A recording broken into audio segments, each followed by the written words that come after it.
Bom, agora sim, vamos começar então. Vou chamar a Letícia para vir aqui com a gente. Já vou começar apresentando aqui um pouquinho sobre a Letícia. Tem um currículo bastante extenso, bastante experiência. Já vou te dar o microfone aqui, Letícia.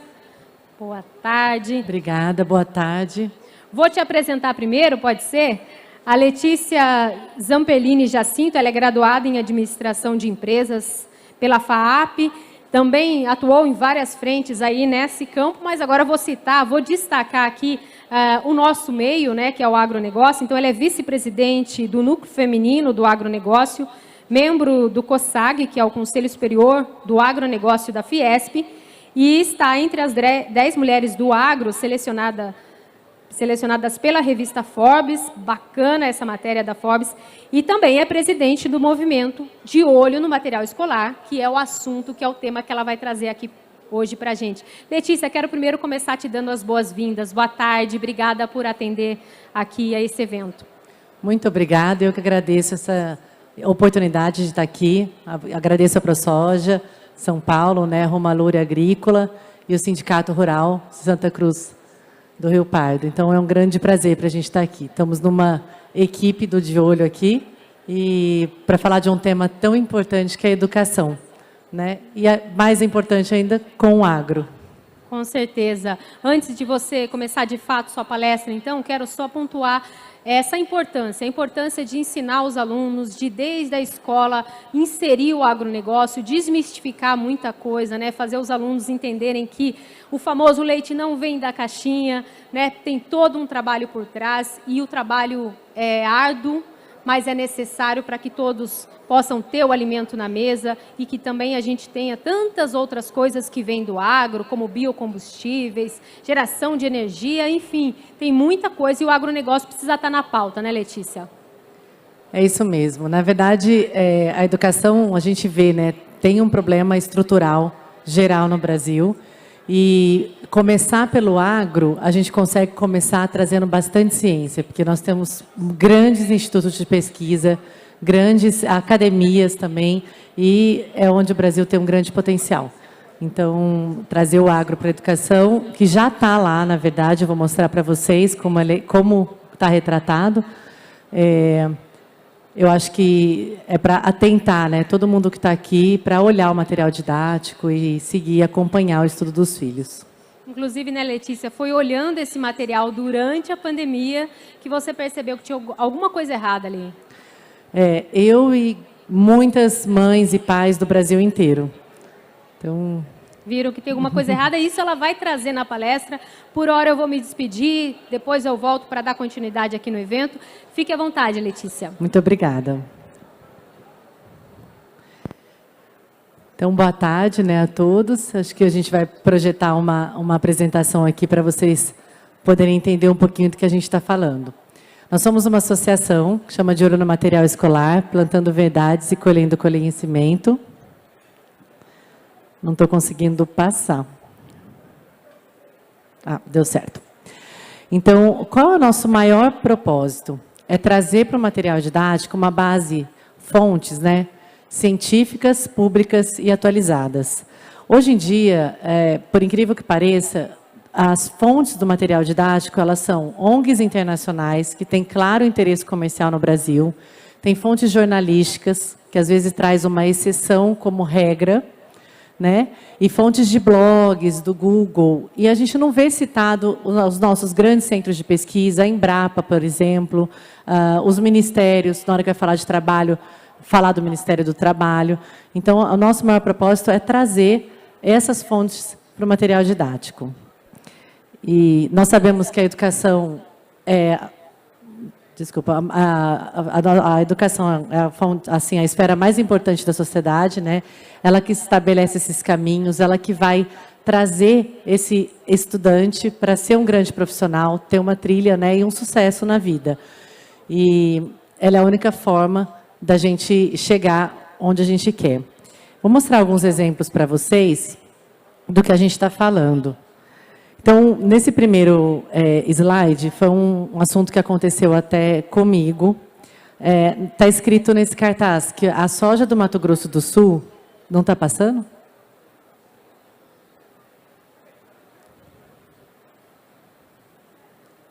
Tá? Então tá. Eu não consigo enxergar. Então, que a soja do Mato Grosso do Sul tem sangue de criança indígena. Isso é colocado para criança de 10 anos, e nesse mesmo texto fala que a ocupação do Centro-Oeste, feita pelos produtores rurais, que querem plantar grandes latifúndios de soja, de milho, e que eles tiraram os índios das suas casas e trazem para esse lugar alcoolismo, suicídio, vários problemas, né, para esses indígenas. E foi proposto em sala de aula para que as crianças escrevessem uma redação se colocando no lugar do filho desse índio, que foi destruído todas as suas áreas pelo produtor rural. E eles tinham que usar essas palavras. Então, suicídio, genocídio, mortalidade infantil, alcoolismo, drogas. E as crianças, gente, nem preciso falar, saiu um show de horror nessas redações. Isso aconteceu com a minha filha, né, e ela escreveu no final da redação que os pais se mataram por conta das dificuldades causadas pelos produtores rurais. Então, essa é a maneira realmente de trazer uma questão indígena, né, para o material didático. É verdade que a soja do Mato Grosso do Sul tem sangue de criança indígena? É trazido como uma realidade geral. Aqui no segundo exemplo, tem o chapeuzinho vermelho. Os contos infantis e as fábulas são usados para criança de 7 anos ou um pouquinho mais nova. Então, no caso, não tem mais floresta e não tem mais lobo-mau, porque o produtor rural exterminou e matou o lobo-mau. Aqui são alguns exemplos de soja, né? Eles falam sobre a parte dos defensivos agrícolas, que contaminam os lençóis freáticos, e que o problema também são dos latifúndios, que terminam fazendo desmatamento e trazendo pobreza para aquele solo, que depois sofre erosão. Então, tem alguns exemplos também aqui da plantação de soja. Esse é da pecuária, fala que tem uma vegetação robusta e dura, e o gado não consegue comer. Então, que os produtores rurais vão lá, fazem queimadas, para que nasça uma vegetação rasteira. E na hora que ela nasce, após várias queimadas, causa erosão e areia. Quem faz isso com a própria fazenda? Mesma coisa que você entrar em casa, queimar todos os colchões, quebrar os móveis e falar, vamos continuar vivendo aqui, né? Então, assim, é nosso maior patrimônio, né? Quem é produtor rural sabe muito bem disso. Então, a gente somos as pessoas que mais cuidam disso, do solo, da água e da preservação. Aqui, outro exemplo sobre os agrotóxicos, né? Ou defensivos agrícolas, que a gente costuma dizer. A gente vê que está sendo plantado nas áreas de preservação. Então, quem faz isso não financia um trator, não financia uma máquina. E as crianças nadam e ficam doentes. E o último exemplo aqui para mostrar para vocês é sobre o trabalho escravo. O trabalho escravo, de acordo com a Base Nacional Comum Curricular, ele tem que estar em quase todos os materiais didáticos. Só que o que é interessante é que ele é trazido de forma totalmente generalizada aqui, sem nenhuma fonte pública que dá para a gente consultar. Então, aqui fala que, na hora que o funcionário chega na fazenda, ele já vê que está devendo para o patrão o dinheiro do transporte, da viagem, da hospedagem, e que foices, motosserras, luvas, botas também serão cobrados. E que eles se tornam praticamente escravos de seus patrões, e que os proprietários rurais contratam homens armados para vigiar e pedir que eles se revoltem. Gente, cadê a quantidade de trabalho análogo à escravidão, de acordo com o IBGE, de acordo com o Ministério do Trabalho?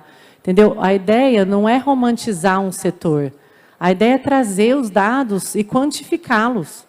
E também trazer, porque a gente vê isso aqui jogado como se fosse uma prática comum do setor.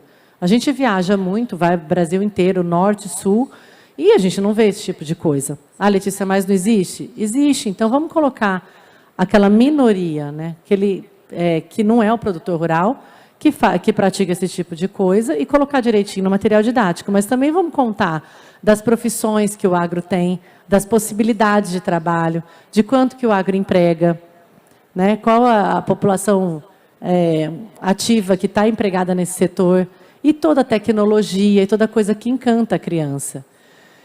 Eu, como mãe, o que mais me dói, assim, não é porque é o agro, não é porque está falando só de um setor, é porque a linguagem é extremamente negativa. Fico pensando, a criança que vai para a escola para estudar só esse tipo de coisa, Qual a paixão que ela vai ter de estudar, de ler, de querer ser alguém? Qual a esperança, né? E um outro ponto também é terceirizar os problemas, que eu acho que isso na educação é uma coisa muito grave. O problema é desse setor, o problema é daquele setor. O problema está sempre externo à criança. E, na verdade, a gente tem que trazer essa criança, a educação serve para a gente formar cidadãos, para que ele reflita nas suas próprias atitudes, né? Então, fala mal do agro, mas desperdiça um monte de comida, mas compra um monte de roupa por semana. Então, a ideia é que o material didático, ele encante, ele traga as coisas boas que o Brasil tem, o orgulho de ser desse país, sabendo o nosso potencial, sabendo todo tipo de profissões que ele pode se inserir, do que ele pode participar, né? E também trazer os desafios. Tem desafios, tem coisas ruins, tem algumas pautas que ainda a gente precisa evoluir. Vamos trazer também para o material didático, para que essa criança saia e fale, olha, eu vou ajudar a resolver aquilo, eu tenho uma boa ideia. Mas, primeiro, ela tem que querer trabalhar nesse setor. E da maneira como eles estão estudando, eles não querem trabalhar nesse setor. Muitas empresas nos procuram e falam, Letícia, é muito interessante isso que vocês estão fazendo, né, trabalhando a base, porque a falta de interesse em vir trabalhar no setor sucroalcooleiro ou com as pesquisas e no desenvolvimento dos defensivos agrícolas é muito pouco, por conta do que eles estão aprendendo. Então, o que o De Olho no Material Escolar fez? No início, a gente pensou, vamos trazer essa pauta para o MEC, vamos trazer essa pauta para as editoras, para a sociedade civil como um todo, e isso vai ser resolvido. Não aconteceu nesse passe de mágica, né? Então, a gente montou uma associação, ela fez 1 ano agora em junho, e é bem recente, mas ela é bem grande já fez bastante coisas para 1 ano de associação.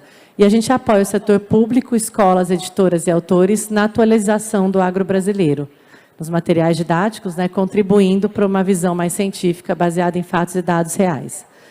Então, a gente também tem aquela ideia da comunicação do agro, né? O agro se comunica mal, a gente fala muito para dentro, a gente faz um serviço bom para dentro da porteira, mas a gente não faz a propaganda para fora. Gente, nós vamos continuar gastando milhões com propaganda se a gente não conseguir mudar a base do material didático. Ou a gente vai para as escolas, ou a gente conversa com as crianças, ou vai continuar formando e formando e formando pessoas completamente alienadas ao nosso setor. Então, foi daí que a gente, né, começou esse trabalho. Como a gente está organizado hoje em dia? Então, a gente tem várias diretorias, né, tem uma associação formada com diretoria financeira, administrativa, de comunicação, de projetos. Temos um conselho fiscal, e até nós estamos com algumas diretoras nossas aqui, a Karina e a Ana Silva, são da diretoria financeira. Temos esse conselho fiscal porque temos uma preocupação grande na transparência e na lisura desses recursos que entram para a associação. Eles têm que ser muito bem usados e de forma transparente. A gente não tem 2 anos de associação ainda, então a gente não consegue ser auditado, mas a gente já cumpre todos os parâmetros para uma auditoria. Assim que tiver 2 anos, a gente quer uma das melhores auditorias do Brasil. E temos um conselho consultivo também muito presente, que a gente tem a honra de ter o ministro Roberto Rodrigues como conselheiro, o João Henrique Rummel era do Instituto Pensar Agro. A Ilona Betkerrazi, ela é uma sumidade na área da educação. Ela ajudou a construir o currículo de Sobral, que é uma ilha, né, no Ceará, assim, educacional, que tem vários índices e tira boas notas nos exames internacionais. E ela também já foi secretária da SEB, que é a Secretaria de Educação Básica do MEC. Tem o Cristiano Lobauer, que é presidente da Crop Life no momento, e o Fernando Sampaio, ele trabalha com a inclusão de pequenos e médios produtores no Mato Grosso. Esses são os estados que a gente está. Então, 13 estados brasileiros, 67 cidades. Então, como que a gente falou aqui um pouquinho no início, né? Como isso foi se formando? A gente, no início, começou a conversar. Você está vendo isso daí? Você está vendo isso daqui? E a gente achou que era uma editora, que era uma escola, que era assim, né? Dei azar, coloquei nessa escola e é ruim. Na hora que a gente começou a trazer esses pais e mães estudando no Brasil afora, a gente viu que era em praticamente todos os materiais. Então, deve ter algum erro, né, nessa estrutura para que isso seja feito dessa maneira. E a gente propôs trabalhar com 4 grandes projetos. Então, a gente não quer expandir muito, a gente fixou nesses 4 programas para poder ter resultado. O primeiro é com os governos. Então, no governo federal, a gente conversou com o MEC, né, apontamos o problema, tivemos lá várias vezes, até, gente, para entender um pouquinho de como funcionava isso lá dentro. Porque a gente acredita muito nas pessoas, né? Muitas pessoas me perguntam assim, vocês acham que são os professores? Eles são todos ideológicos? Eu não acredito nisso. A gente acredita que os professores, na verdade, muitos deles, né, levantam cedo, vão dar uma aula para um monte de criança. A gente sabe como é que são as crianças, de diversas famílias, né? E para falar assim, eu vou dar minha pior aula? Não. É que ele tem uma ferramenta ruim na mão, que é o material didático. Se ele tiver um material bom, ele vai dar uma aula boa, porque ele tem uma vontade legítima de dar uma aula boa. Ele sabe que aquelas crianças que estão na mão dele podem ser modificadas, pode modificar uma geração, pode encantar, pode se tornar gente. Quantas pessoas aqui não lembram dos seus professores, né? Desde pequeno. Eu me lembro muito deles, assim, tenho o maior carinho para os professores que me ajudaram a me formar e me fazer ser apaixonada pela educação. E dentro do MEC é a mesma coisa. Essas editoras estão escrevendo dessa maneira por quê? O que está acontecendo? O que tem aí no processo? Elas são capitalistas, muitas são abertas na Bolsa de Valores, elas empregam muita gente, e por que elas têm quase que uma conduta, né, de escrita? Outra coisa que muita gente pergunta, Letícia, mas escola pública é igual a escola privada? A regra é, se a editora vende material para o MEC, sim, é igual a pública privada. É que tem algumas editoras que só vendem para o setor privado. Porque ele não vai pagar 2 direitos autorais. Então, ele produz o material para o setor público e ele repassa para o setor privado, com uma capa um pouco mais dura, um pouco mais de foto, mas é exatamente o mesmo material. Então, na hora que a gente entendeu isso dentro do MEC, quem está avaliando esses materiais, a gente fez várias propostas e indicamos algumas pessoas da Embrapa, algumas pessoas da academia, para que eles fossem os cientistas que olhassem esse material didático na hora que passasse. Eles conhecem de tecnologia do solo, eles conhecem das máquinas, né? Muito mais do que quem está avaliando esse material didático já há muito tempo atrás. E essas conversas foram ótimas, tivemos até com a ministra Tereza Cristina, que abriu o mapa para o MEC e falou, olha, o que vocês quiserem consultar, o nível de profissional que vocês precisarem, a gente está aqui para fazer uma grande parceria com o MEC. E igual essa parceria, eu acho que todos deveriam fazer, porque a educação é o futuro do país. Então, as empresas têm que abrir suas empresas, os ministérios têm que abrir seus ministérios, abrir as coisas para a educação, abrir as coisas para as escolas, abrir para o MEC, para que a gente consiga fazer essa ponte. A gente foi um pouquinho além aqui. Para não ficar, o setor do agro está falando, está tentando mudar o material didático em relação a isso, dentro do MEC, a gente contratou a Fundação Instituto de Administração, que é ligada à FEA da USP, e ela fez uma análise de 80% do material didático comprado no último PNLD, que é o Programa Nacional do Livro Didático.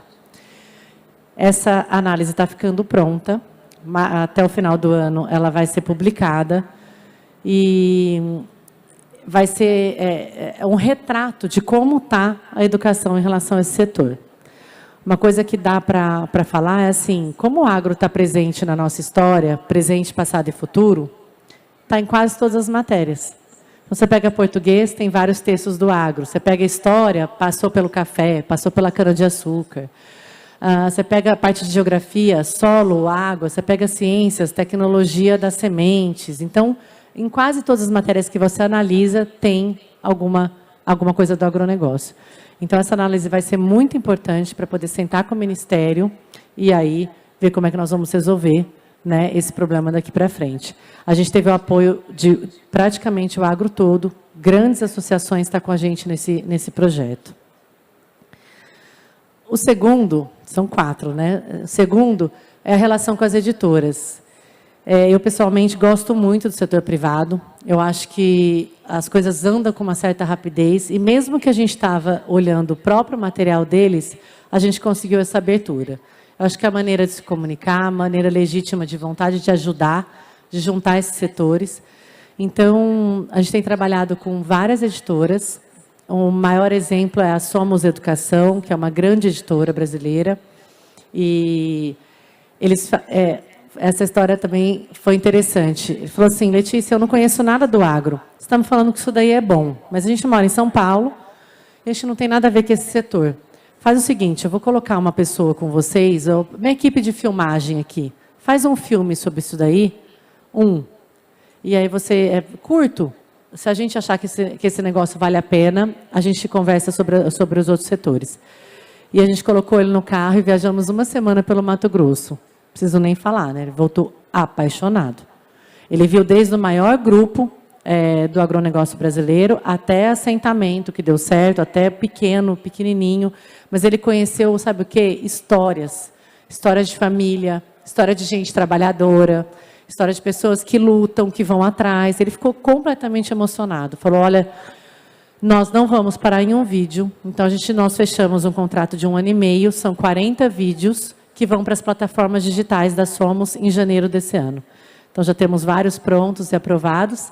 Isso também vai ser possível ser usado pelo De Olho em todas as situações, porque nós fizemos juntos, né? Esse é um dos exemplos. A gente tem mais 4 editoras que a gente está trabalhando. A gente tem o SESI São Paulo, que a gente ajudou a renovar o Fundamental 2. E tem, assim, mais 4, mas tem mais umas 8 editoras que estão na fila. Então, para isso a gente tem a associação, né, para ajudar a contratar mais técnicos, trazer pessoas mais para perto, para coordenar esse trabalho e fazer, gente, o mais rápido possível. Porque o material didático ruim produzido, ele fica 5 anos no mercado. 5 anos, depois que ele vai ser renovado, os que vendem para a escola pública. Então, a gente fez também uma ação com as editoras, que foi trazer o presidente da Embrapa, ele deu uma palestra para a gente na Fiesp, e lá estavam 12 editoras, que contemplam 96% do alunado brasileiro. Então, ele falou sobre as 5 décadas de evolução do agronegócio. São sementes que a gente vai plantando nessas pessoas, nesses autores, nesses editores, para contar para eles que a gente saiu de um patamar e foi para outro. Sabe? Que as coisas que estão sendo pontuadas lá, tem coisas que é de 100 anos atrás, 100 anos atrás, 50 anos atrás, né? E esse é o segundo projeto. O terceiro é a biblioteca virtual. Uma reclamação que a gente tem do setor educacional é: Letícia, você manda eu entrar aqui para falar de índios, eu entrar no site da FUNAI.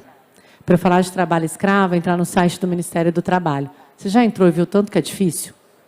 É super técnico, né? No site da Embrapa, por exemplo. É super técnico e muitas vezes a gente não consegue trazer para a linguagem amigável do aluno. Então, o De Olho se propôs a juntar material, isso todos aqui podem ajudar. Juntar material bom, produzido, já no mercado. A gente vai subir esses materiais após uma curadoria da Exalc para a plataforma. Então, é um site que vai estar com todo esse material lá. Então, o professor vai dar uma aula de pecuária. Ele entra lá, pesquisa e fala, olha, realmente meu material está desatualizado, eu posso dar assim. O próprio autor pode pesquisar, porque lá vai ter que ter fontes científicas, públicas e atualizadas. É o que a gente prega. Então, a gente pegou essa curadoria da Exalc e esse site também está em formação. E o último, que é o último projeto, que é o que a gente vai fazer aqui amanhã. Então, todos convidados também a vir participar conosco, que é o Vivenciando a Prática. Ele consiste é uma imersão no agro. Então, a gente faz ele em feiras, em fazendas, na agroindústria, instituto de pesquisa. Dependendo do que a escola quer ver, qual é a demanda, o que aquele aluno está estudando, a gente traz ele para ver.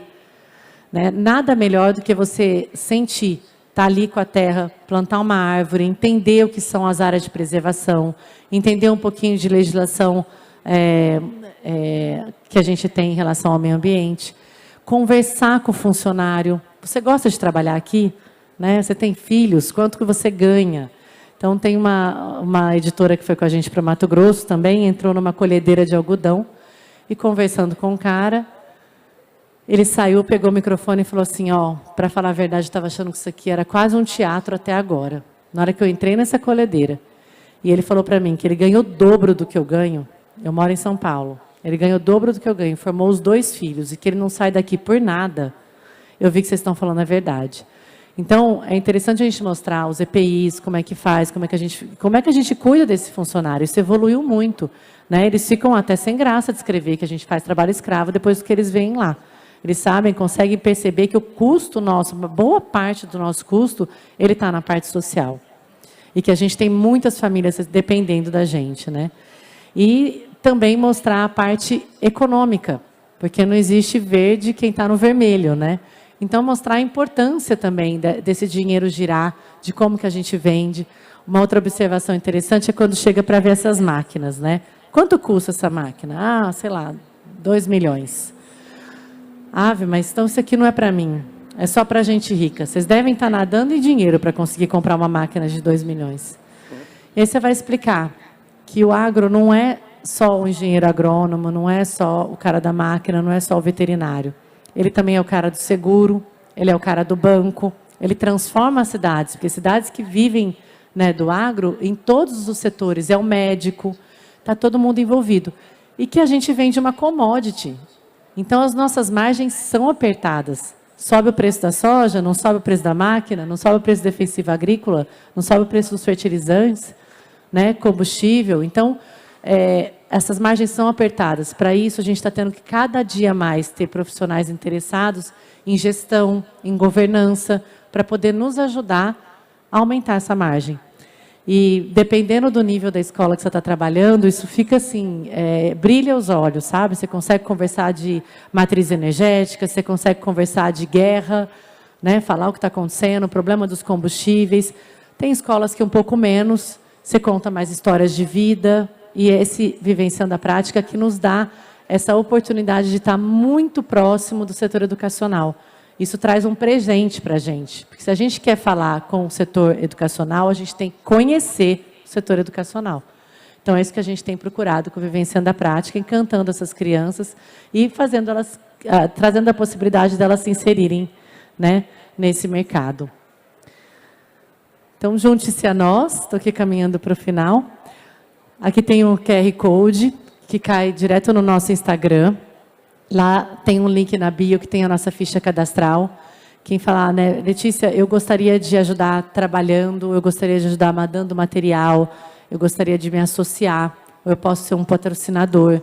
Porque, gente, isso aqui tudo para andar precisa de dinheiro, precisa de gente, precisa de inteligência, né? Quando a gente atende essas crianças, geralmente tem valor do ônibus, comida, e o brinde, e o folder, e os uniformes.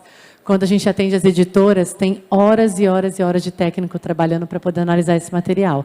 Se a gente está defendendo um material que seja científico, público e atualizado, a gente tem que prezar por essa excelência, né, em fazer. Isso tudo não é simples. Contratar a FIA, que foi um projeto muito grande, foi um projeto imenso, porque analisou 80% do material didático do MEC. Imagina a quantidade de material. Para isso tudo, a gente precisa do apoio de vocês.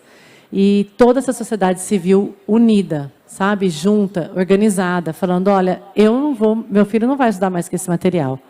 O professor falando, olha, eu não quero mais dar aula com esse material. A editora falando, eu não vou mais escrever assim. E só dessa maneira a gente vai conseguir coordenar e mudar, né, o status quo que está hoje em dia a educação. Então, aqui tem nossos contatos, o Instagram. E tem uma última frase que eu gosto muito, que fala, histórias importam. Muitas histórias importam. Elas têm sido usadas para expropriar e tornar maligno, mas elas também podem ser usadas para capacitar e humanizar. Histórias podem destruir a dignidade de um povo, mas podem também reparar essa dignidade perdida. Que tipo de história que a gente quer contar para as nossas crianças? Que tipo de profissional a gente quer que eles sejam no futuro? Muito obrigada.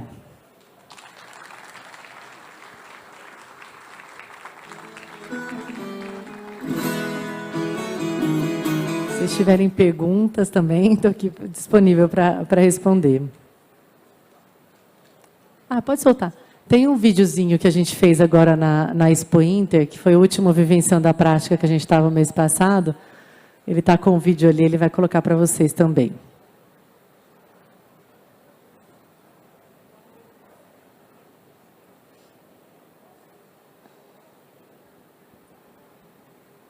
E aí, pessoal, tudo certo? Estou aqui por um motivo muito especial.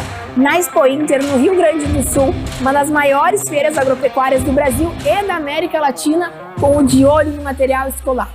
Várias escolas vieram até a Expo Inter para conhecer um pouco mais do mundo agro e para se interessarem cada vez mais no nosso setor. Isso é um dever nosso, é um dever de vocês, é um dever do agro. E a gente precisa conhecer cada vez mais esse projeto. Bora lá? A Associação de Olho no Material Escolar ela tem um propósito muito bem definido, que a gente quer trazer para os materiais didáticos fontes científicas, públicas e atualizadas. A gente está fazendo uma ação grande na Expo Inter com um dos projetos nossos, que é o Vivenciando a Prática, que consiste em trazer as crianças da cidade para visitar o campo, para conhecer mais, né, e entender como esse setor evoluiu nas últimas 5 décadas. Então, hoje em dia, temos muita tecnologia, muita inovação, né, uma parte social bem cuidada, a parte do meio ambiente.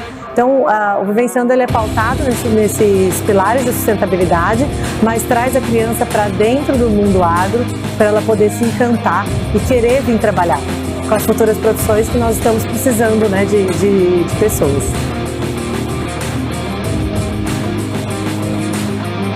Então, assim, foi muito rico para as crianças entender, né, tudo como é que funciona esse universo e orgulho, na verdade, de trabalhar no agro.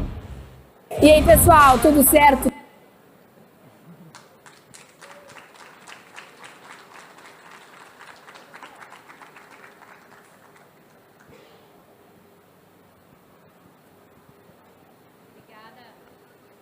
Obrigada, Letícia. Parabéns aí pela palestra.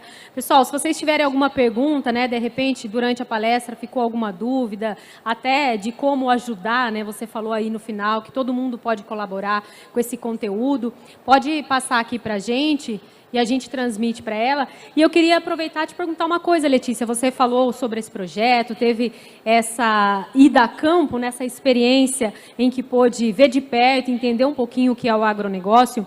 Para a gente ter, de fato, no material escolar oficial do MEC, esse material e ir com uma frequência, né? Existe algum projeto mais específico aí voltado para o poder público nesse sentido? Você acha que isso vai ser uma realidade? Eu tenho certeza que isso vai ser uma realidade. Na verdade, foi uma coisa muito interessante começar primeiro selecionando, porque a gente tem problemas estruturais na educação em vários pontos, né? Formação de professores, tem a parte dos exames, tem a parte do próprio currículo e tem o material didático. A gente primeiro pegou o material didático, que é a primeira ferramenta que vai para o professor. E segundo, a gente podia ter pego vários outros setores, né? Não é só o agro que está desse jeito. Mas a gente pegou o agro porque a gente tem como provar, a gente tem como comprovar. Trazer através da ciência, trazer através da academia. A gente tem grandes coisas, grandes feitos para mostrar dentro do agro. Então, não é um setor que vai conseguir ser ignorado, independente de quem estiver no governo, né? O agronegócio ele é forte, ele é pujante, ele faz parte do nosso potencial. Então, nós vamos precisar de pessoas para ir e tudo mais. Então, por isso até esse estudo da FIA.